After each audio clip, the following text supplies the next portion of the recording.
Welcome to another episode of Brett's Old Time Radio Show. Welcome to my home here in beautiful Lyme Bay, where it's very, very windy, crazy windy, really high tides. It's been pretty stormy, to be honest with you, but there's something really cozy about really stormy weather at the seaside, don't you think? So it's been quite nice. We've not lit a fire, although that would have made it super cozy. However, a huge thank you for joining us once again for our regular late night visit to those dusty studio archives of old time radio shows right here at my home on the south coast of the United Kingdom. I'm Brett, I'm your host for our Nighttime podcast. Welcome to another episode. We've had my niece over for the day today because her parents are both in work and grandma and granddad are on holiday, who would normally look after her on a Thursday. So today it's been tough to get much done. Luckily, William has pulled up the slack, really. William's been doing most of the babysitting, and Vicky has spent the day baking cakes. So I am feeling a bit lethargic because I've eaten far too many cakes. However, it's not a bad place to be, is it? Really? Eating a lot of homemade cakes? If you want to pop round for a slice of cake, you are most welcome. So just drop me a line. Let me know. I'm Brett. I'm your host for our Nighttime podcast. Welcome to another episode. I've got Facebook, Instagram and YouTube. If you want to just drop us a little line and say hello on one of those mediums, one of those social medias, I'd really appreciate it. They're all called Brett's Old Time Radio Show. Give us a little follow if you get a moment or two. We've also got a brand new podcast, and I've just been working on this Sunday's actually. It's called Sunday Night Mystery, and this week is all about a Halloween murder, another unsolved murder. It's absolutely crazy when you consider the number of unsolved murders that there are, and obviously unpunished murderers just wandering amongst us. That'll give you a bit of food for thought. Time now for something a little bit brighter. More mystery, more adventure. This is Tales of the Texas Rangers. First broadcast on the 9th of March, 1952. It's episode 69. It's called Dream Farm.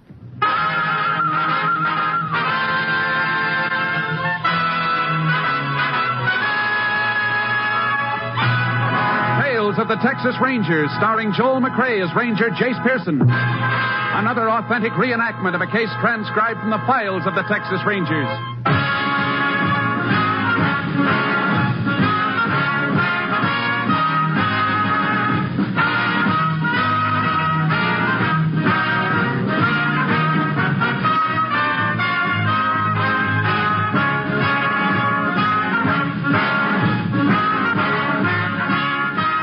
Dates and places in the following story are fictitious for obvious reasons. The events themselves are a matter of record.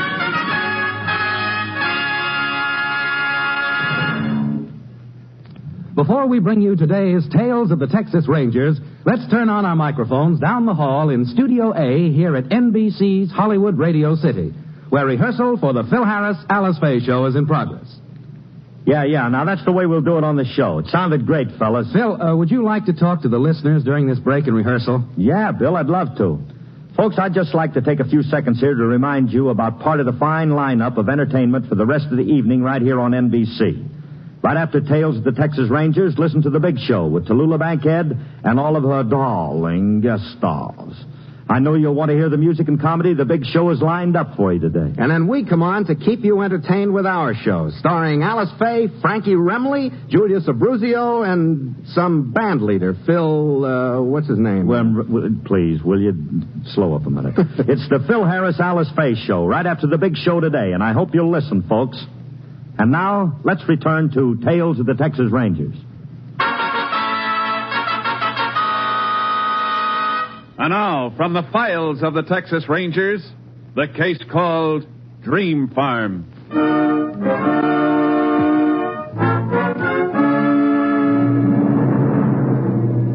It is 7:40 p.m., June 12th, 1941. On a deserted stretch of highway through a thinly populated area of Texas, a sedan pushes to the southwest, towing behind it a small, heavily loaded two-wheeled trailer.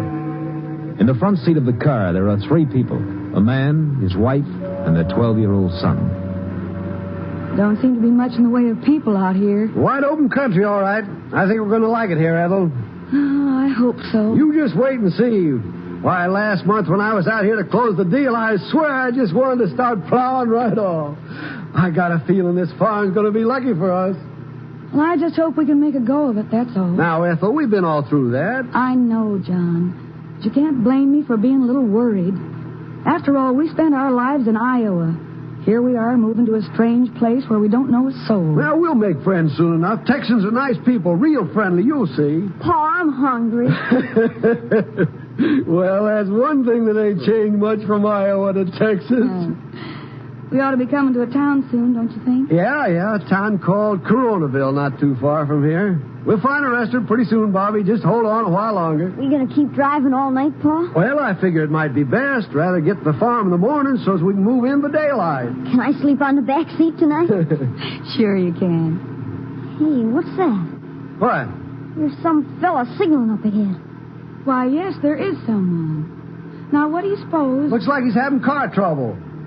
You're not going to stop. Well, sure, why not? Will you look at that rear wheel? Hey, that must have been some blowout. You need some help? Yeah. John, I'd just as soon you kept going. Now, Ethel, where's your Texas hospitality? Sure, it's all right, Ma. How about a ride in the next gas station? Sure, glad to take you. Get in the back. Never mind that. What? Yeah. What'd you say? You heard me. Get out of the car, Holly. Hey, that a real gun? Bobby, be quiet. Yeah, Bobby, be quiet. You won't get hurt. All right, out you go. No. Get out on this side, you. Well, we're getting out. Be careful with that thing. Yeah, I'll be real careful. What are you going to do? Shut up. You. Empty out your pockets. Me? I'm talking to no one else. Well, I don't get you, mister. What are you going to do with us? Ain't you figured it out yet?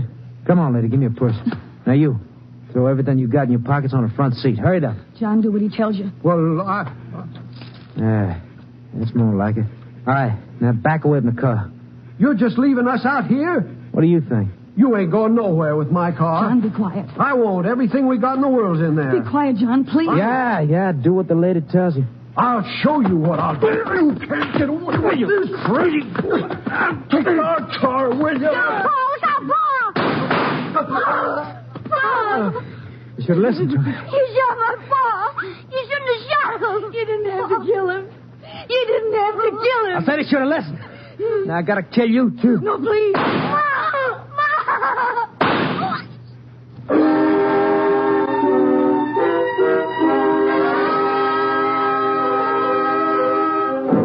At 1:20 the following morning, the three bodies were discovered by a state highway patrolman. The two adults were dead, but the boy, although unconscious, was still alive.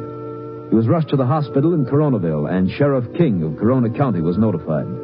The sheriff requested aid from the Texas Rangers. Ranger Jace Pearson was assigned. That you, Jace? Yes, Sheriff. Oh, I don't mind telling you, I'm glad to see you. It's a bad one. Yeah, I heard. Where are they? Oh, come on, I'll show you. JP been out yet? Yeah, he ought to be along soon. Well, there they are, Jace. Not very pretty. No, never is. You been over the area yet? Yeah, didn't find much. Went over the car for prints. Looks like there might be a couple of good ones there. Well, our lab crew will be out pretty soon. They'll check them. Hold your flash on the body, Sheriff. I want to have a look. How's that? Okay. Powder burns on the clothing. He was shot from pretty close up. Yeah, same with the woman, Jace. The boy, too. You talked to him yet? The boy? Last I heard, he was still unconscious. Is he going to be all right? It's hard to tell you. Doc says he may come through okay. It's a tough break for the kid. These his folks? Yeah, I reckon they are. Aren't you sure? Not exactly. Hospital found this wallet in the boy's pocket, but these two had nothing on them. No papers, driver's license, nothing. No money either, I suppose. Yeah, that's right. Let's see what you got from the kid. A library card from Clinton, Iowa, made out to Robert Elwood. And here's a card from the Boy Scouts, Troop 47, Clinton, Iowa, made out to Robert Elwood. I already notified the Clinton police, Jace. They're trying to find out if the boy was traveling with his folks. Mm-hmm. What about this car, Sheriff? I noticed it's got Texas plates. Yeah, it's on the hot car list. Stolen night before last in Rhineville. Killer could have taken their car when this one broke down. Rhineville, you said? Mm-hmm. Up north. Figured the killer's heading south, Jace? Up to this point, he was. I think I'll go into town, Sheriff. The boy's conscious. I want to talk to him. I'd like to talk to him myself. I'll go along.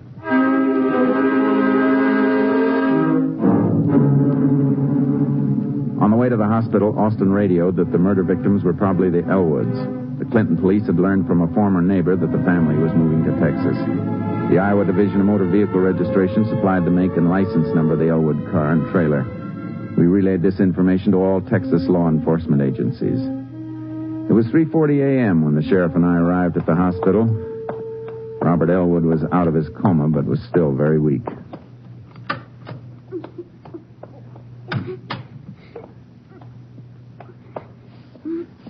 Robert, we want to ask you some questions. This is Sheriff King, and I'm Ranger Pearson. Texas Ranger? That's right. Tell me, son, do you remember what happened last night? Yeah. Man killed my pa. Where's Ma? I want to see her. Well, you can't right now, Robert. Why? I want to talk to her. Can you tell us what happened, son? He had a gun. He made Pa take everything out of his pocket. Then he was going to take the car. And Pa tried to stop him. Was it just one man? Uh-huh. You think you'd know him if you ever saw him again? I think so. Was he a tall man? Oh, he's about as tall as Pa. That'd be about 5'8", Jason. How about his hair, Robert? What color was it? It was dark. Kept falling in front of his eyes. Did you notice anything different about him? Any scars or anything like that? No, I don't remember any. Do you remember what he was wearing? Well, there's just one more thing, Robert. What about his voice? Was it high or low? I don't know. It was kind of in between. He was real mean. I love my mom. I love my mom.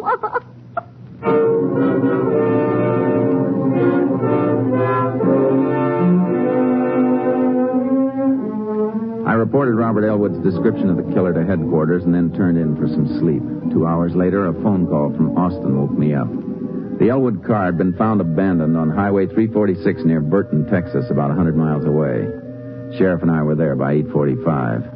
Patrolman Hartnett reported that when he'd found the car at about 7, it was out of gas. The trailer was missing. We started checking. I think I'll take a look through the glove compartment. What do you suppose he did with that trailer, Jason? Must have been slowing him down, so he unhitched it. I expect it'll turn up in the brush somewhere between here and Coronaville. Yeah, I reckon so. That patrolman said when he found the car, the motor was still warm. Yeah, killer must have left it around 6:30, maybe a little later. Yeah, he's only a couple hours ahead of us then. Find something? Yeah. A bank book from the State Bank in Clinton. Account was closed just 4 days ago on the 9th. $608.40. Figure Elwood had the money with him? I know he had it with him. The killer's probably got it. Hey, look at this slip. It was stuck in the bank book. Yeah. List of numbers. Serial numbers, record of traveler's checks. It's supposed to be filled out and kept in a safe place in case any of the checks are lost. Hey, he had 10 50s, $500. Yeah, but you can see where he's checked off the top 2 numbers.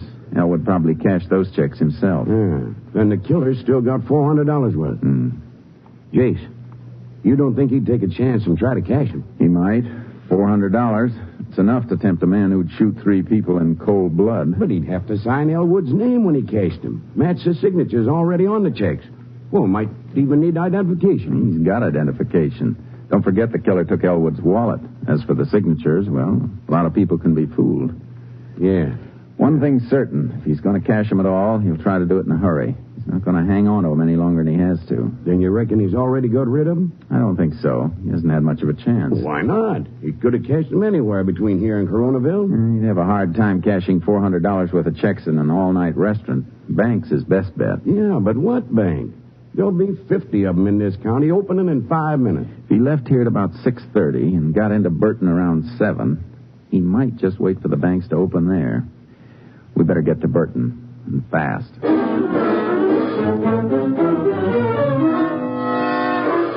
There were 2 banks in Burton. At approximately 9:10, I dropped the sheriff at the Burton National and headed for the Burton Loan and Savings Bank a block away. The cashier there told me the checks hadn't come in, so I left instructions for him to contact me if any turned up, and I went back to the Burton National for the sheriff. Sheriff, Hey, Chase, come here. find anything? I sure did.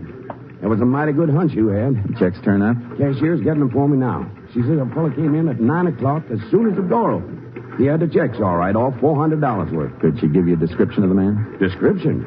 She knows him. Fella named Al Walker. Says we can find him at the sales barn a couple of blocks away.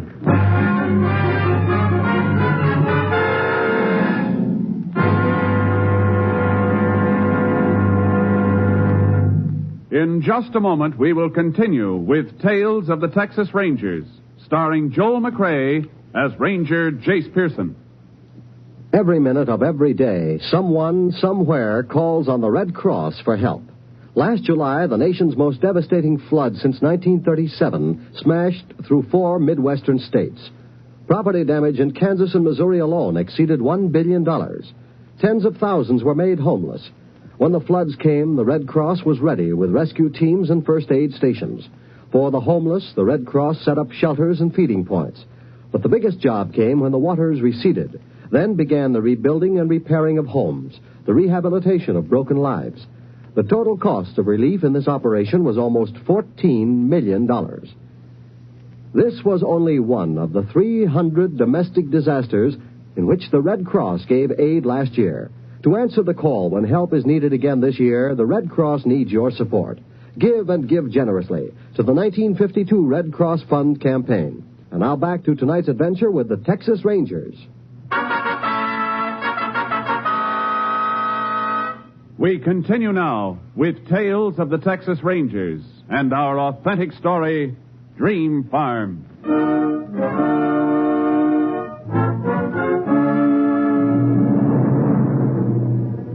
We found Al Walker at the sales barn a couple of blocks away. Sign over the entrance read Al Walker, proprietor. There was no loft, and all the feed was neatly stacked at one end of the building. A small glassed-in office was at the other end. Walker was watering a couple of horses in the corral at the rear. Howdy, gents. Be right with you. All right. Blonde hair, Sheriff. He doesn't fit the description Robert Elwood gave us. No, but he had the checks. And he was in an all-fired hurry to cash them. Might be best not to mention the killing, Sheriff. Well, that's what I was thinking. Now then, gents. You're Al Walker? That's me, all right. Can I help you? You can answer some questions. All right. This is Sheriff King. I'm Ranger Pearson. Oh, right pleased to meet you. Come on in the office, gents. What kind of questions? You cashed some traveler's checks at the Burton National Bank a little while ago. Yeah, that's right. $400 worth. Something wrong? Where'd you get them? Oh, a fellow brought him in this morning. He come in about 8 o'clock, just as I was opening up. Have a seat, Ranger, Sheriff. No, thanks. Did he say his name was John Elwood? Well, yeah, that's what he said. Can you describe the man, Mr. Walker? Well, I reckon so. He's a big fella. Big? About your height, anyway. He's kind of heavy, too. What color was his hair? Oh, he had, well, let me see now. He had light hair. Would you say it was as light as yours? Yeah, come to think of it, it was. Uh-huh. What time did you say he came in, Mr. Walker? Just about 8. You always open that early? Oh, I generally open at 6. Sell a lot of feed to the farmers around here, and they do business pretty early. Went to a lodge meeting last night, though I was out of town. Stayed out late, so I kind of overslept this morning. What time did he leave here? Oh, it was 8:30 or so. I closed up about 20 minutes later so as I could go down to the bank and cash the checks. He was here about a half an hour then. That's right. Did it take you that long to cash the checks for him? Well, he bought something. He come in here to buy a horse. To keep a little stock, you know. Sold him a saddle and bridle, too. What did his bill come to? It was $150. You got a record of the sale, Mr. Walker? Why, no. As a matter of fact, I didn't have time to enter it in my book. What about the rest of the checks? Well, after he paid me for the stuff he bought, he asked me to cash them other checks. I give him $250 in cash. You had that much cash at 8 o'clock in the morning? No, I always keep a few $100s overnight on account of opening up before the bank does. Mr. Walker, did he sign those checks in front of you? Well, sure. He signed them in front of me. Uh-huh. Let me see the checks, Sheriff. Yeah. Here you are, Jace. See the 2 signatures on this check, Mr. Walker? Yeah? They don't match very well. They don't? What's wrong with them? Well, take a look. You see the difference here and here? Well, it look all right to me. I couldn't tell the difference. You mean it ain't his right signature? The checks were stolen, Mr. Walker. This isn't John Elwood's signature at all. Stolen? How tall did you say that fellow was? What? Oh, he was a big fella. How big? I don't know. He's 6 feet, maybe taller. You mean these checks are no good? I ain't going to lose my $400, am I? Reckon you will unless we catch up to the fellow who's got it. What color hair did you say he had? Was light-colored, blonde. How was I to know they were stolen? You should have checked the signatures. He did sign them in front of you, you said. Well, yeah, sure he did. Oh, excuse me, Ranger. Hello, Walkers. What? Oh, yeah, he's here. Just a minute. It's for you, Ranger. Pearson speaking. What time did they come in? All right, we'll be right over. Thanks. Mr. Walker, we'll have to pick up our conversation a little later. You stick around. Well, sure, I ain't going nowhere. Come on, Sheriff. What's up, Jace? It was the highway patrol. Austin identified a fingerprint from the car found at the scene of the killing. Yeah? Whose was it? A fellow named Sam Bradley. He got his mug shots at the patrol office.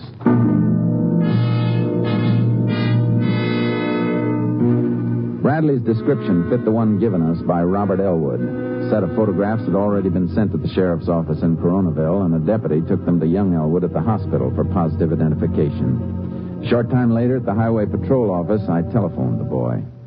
Yeah, Ranger, I got the picture right here, right in front of me. All right, Robert. Do you recognize any of the men in the pictures? Yeah, this is the man who did it. This is the man who killed Pa. Which one is it, Robert? This one. The name on the back. It says Sam Bradley. Thanks, Robert. You've been a big help. What'd you say? It's Bradley, all right. The boy picked his picture out of half a dozen the deputy brought up to the hospital. Well, that settles it then, but what about Walker?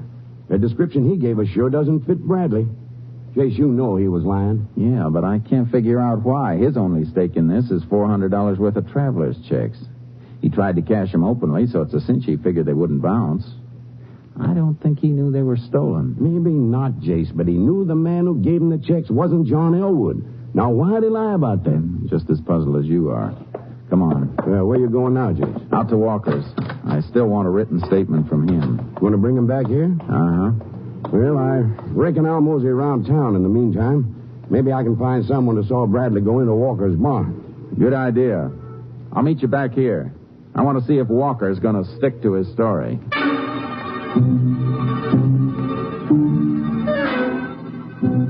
When I got to Walker's, the barn was closed up tight. I got his home address from a telephone book in a store nearby and walked back to the barn. By the time I got to my car, Walker was just driving up. Walker? Yeah? I thought I told you to stick around. Where you been? Well, no place, Ranger. I had to make a delivery. In your car? Not much room there to haul feed. Oh, it was just a sack of oats, that's all. I want you to come down to the patrol office with me. What for? To get your statement about the fellow who gave you those checks. Oh, well, what about the barn? I mean, you know if any customers come. They'll have to wait a while. You know where the highway patrol office is? Yeah. You can take your car. I'll follow you.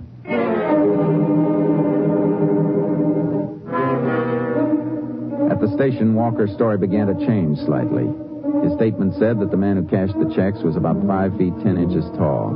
Earlier, he'd told us that the man was over 6 feet. It was 12 noon when the stenographer completed typing the statement, and I took it into Walker to sign.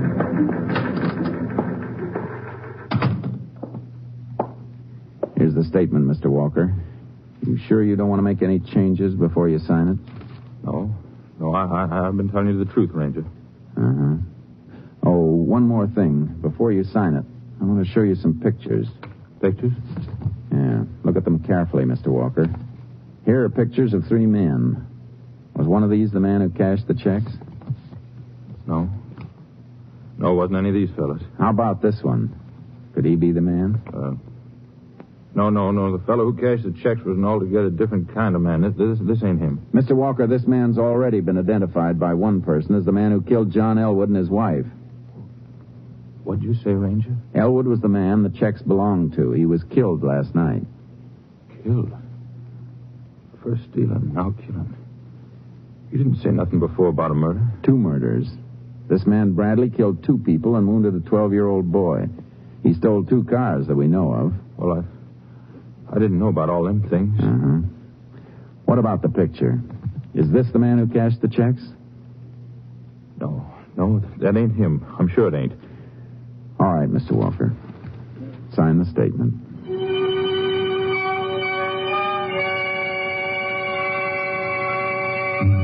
Walker was afraid. He couldn't miss it. But I didn't know what was bothering him or why. After he signed the statement, I let him go. A few minutes later, the sheriff came into the office. He had a newspaper in his hand. Jace, is that Walker I just saw pulling away? Yes, Sheriff. He signed a statement, so I let him go. Well, we'd better get him right back again. Take a look at this newspaper. Burton Herald. What about it? Did Walker identify the picture of Bradley? No. Well, take a look at that item I marked. It'll tell you why he didn't. Mrs. Nancy Walker, wife of Al Walker, proprietor Walker Sales Barn, is in Fort Worth visiting her sister. Mrs. Walker is the former Nancy Bradley. Get it, Jace? I checked around as soon as I got a load of this item, and it fits. Mrs. Walker has a brother named Sam Bradley. Walker's his brother-in-law. We raced out to Walker's Sales Barn, but it was still closed, so we headed out toward his home located in a farm section west of town. Half a mile from there, we spotted Walker's car turning into the driveway and saw him rush into the house. We parked a short distance away and covered the rest of the ground on foot, approaching the house from the rear. Let's move up to that open window, Sheriff. Right, James. Where's the food? Nothing in the house to eat. Sam, you fool. Where you been? I've been looking all over for you. I took a bus over to Hazel. Bought me new suit.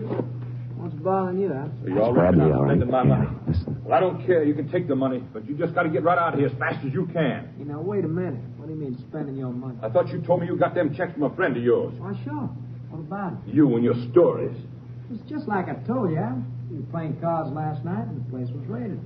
This fellow was afraid if he showed himself, he'd get caught. That's why he asked me to cash the checks.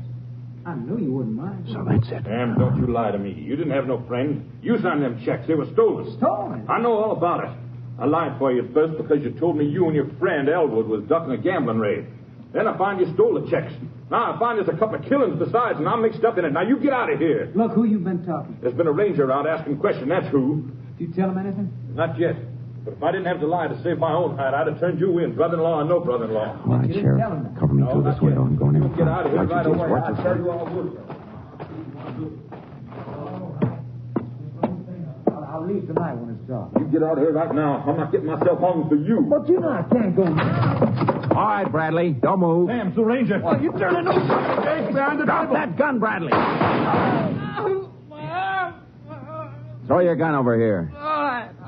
Okay, Jace? Yeah, I'm okay, Sheriff. Ranger, it ain't my fault. I swear I didn't know nothing about the killing. I swear I didn't. Save it, Walker. The jury will want to know why you didn't tell us where he was. Come on, get up, Bradley. You better have some of that $400 left for a good lawyer. You'll need one.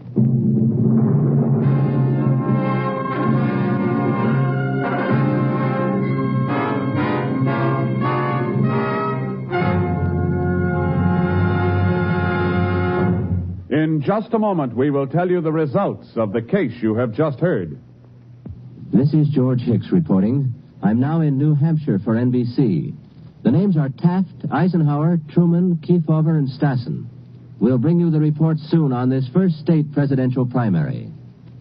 This evening, NBC will present a broadcast of great interest to you in this election year. This is W.W. Chaplin inviting you to follow the campaign of the next president on NBC. Yes, from Concord, New Hampshire, the scene of the important New Hampshire primary election, NBC brings you surveys, reports, and comments by New Hampshire voters and party leaders. NBC is going to bring you full coverage of the New Hampshire primary, a primary which will not only decide the delegates to the Republican and Democratic national conventions, but also give a pretty good indication as to the strength of the leading presidential candidates. This is Leon Pearson inviting you to follow the campaign of the next president on NBC. Hear the New Hampshire primary special broadcast tonight on NBC.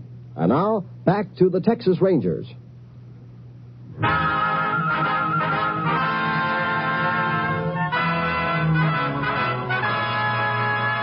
And now, here are the results of the case you have just heard. For harboring a fugitive from justice, Al Walker received a 5-year suspended sentence. Sam Bradley was identified by Robert Elwood as the man who shot and killed John and Ethel Elwood. Ballistics confirmed that Bradley's gun was the murder weapon. He was convicted of murder in the first degree. and on August 4th, 1942, was electrocuted at Huntsville Penitentiary.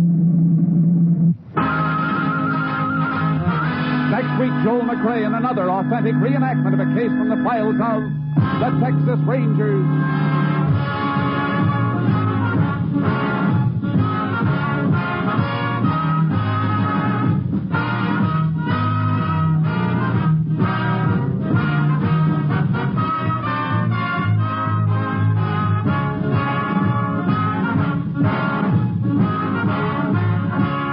Joel McCrea will soon be seen in San Francisco Story, a Warner Brothers release. The part of Robert Elwood was played by Richard Beals. Ethel and John Elwood were Barbara Luddy and Tom Tully. Tony Barrett was Sam Bradley, and Barney Phillips was Al Walker. Ken Christie played the part of the sheriff. Technical advisor was Captain M.T. Lone Wolf Gonzalez of the Texas Rangers. This story was transcribed and adapted by Shelby Gordon. And the program was produced and directed by Stacy Keach. Hal Gibney speaking.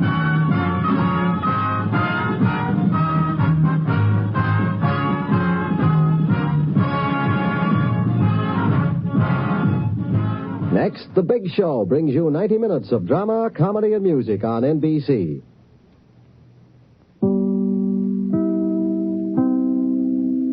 Welcome back. Hope you enjoyed our latest adventure with those Texas Rangers. And don't forget, more adventure tomorrow with Dad's Army, going live at 5 p.m. GMT. As I mentioned earlier, we do have a fabulous new podcast. If you could check it out, it's called Sunday Night Mystery. Give it a little search. You'll love it, I'm sure. Thanks for listening. I'll be with you 7 days a week, each and every week, and I'll see you tomorrow on Brett's Old Time Radio Show. Love you. Bye.